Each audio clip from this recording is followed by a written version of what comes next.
दरअसल 1934 का जो वायुयान अधिनियम विधेयक बना हुआ है उसी में संशोधन करता है ये विधेयक। इसमें सिविल एयरक्राफ्ट्स की मैन्युफैक्चरिंग, उनका इस्तेमाल, उनका परिचालन, उनकी बिक्री, उनका आयात निर्यात और एरोड्रम्स की लाइसेंसिंग, इन सब का विनियमन, ये सब इस विधेयक के हिस्से हैं। वहीं अगर केंद्र की अगर हम बात करें तो केंद्र के नियम बनाने की शक्ति में भी किसी का संशोधन होता है कि इसमें चाहे एयरक्राफ्ट की रजिस्ट्रेशन की बात करें, हवाई परिवहन सेवाओं के रेगुलेशन की बात करें या किसी भी क्षेत्र में हवाई उड़ान पर प्रतिबंध लगाने की बात करें, इन सब को लेकर अब केंद्र के पास अधिकार है कि वो इनके ऊपर नियम बना सकता है। वैधानिक निकाय की अगर हम बात करते हैं तो वैधानिक निकाय के तहत नागर विमानन मंत्रालय के अंतर्गत जो 3 मौजूदा प्राधिकरण हैं, अब उनको वैधानिक दर्जा मिल पाएगा। ये 3 प्राधिकरण कौन से हैं? नागरिक विमानन महानिदेशालय, नागर विमानन सुरक्षा ब्यूरो और वायुयान दुर्घटना जांच ब्यूरो। केंद्र सरकार द्वारा ही कोई महानिदेशक नियुक्त किया जाएगा, महानिदेशक स्तर का अधिकारी नियुक्त किया जाएगा जो इन्हीं सब संस्थाओं की अध्यक्षता करेंगे। आगे बढ़कर देखें तो सशस्त्र बलों को लेकर इस विधेयक में किस तरीके से छूट के प्रावधान हैं।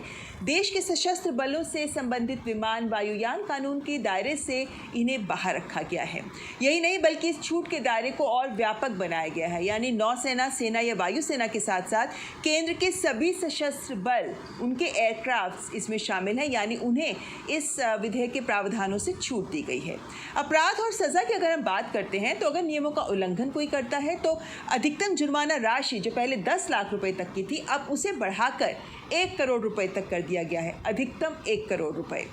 अब अपराधों में क्या कुछ गिना जा सकता है? विमान में हथियार, विस्फोटक सामग्री या अन्य घातक सामग्री ले जाना, ये अपराध होगा जिसके लिए जुर्माना हो सकता है, सज़ा हो सकती है। वहीं हवाई अड्डे पर जो चिन्हित क्षेत्र हैं उनके आसपास या उनके भीतर निर्माण करना, कोई ढांचा खड़ा करना, ये सभी अपराध के ही दायरे में आता है। इसके अलावा किसी भी प्रावधान का उल्लंघन करने पर केंद्र सरकार किसी भी व्यक्ति को जो लाइसेंस जारी किया गया है, सर्टिफिकेट दिया गया है या फिर जो अनुमोदन है वो रद्द कर सकती है।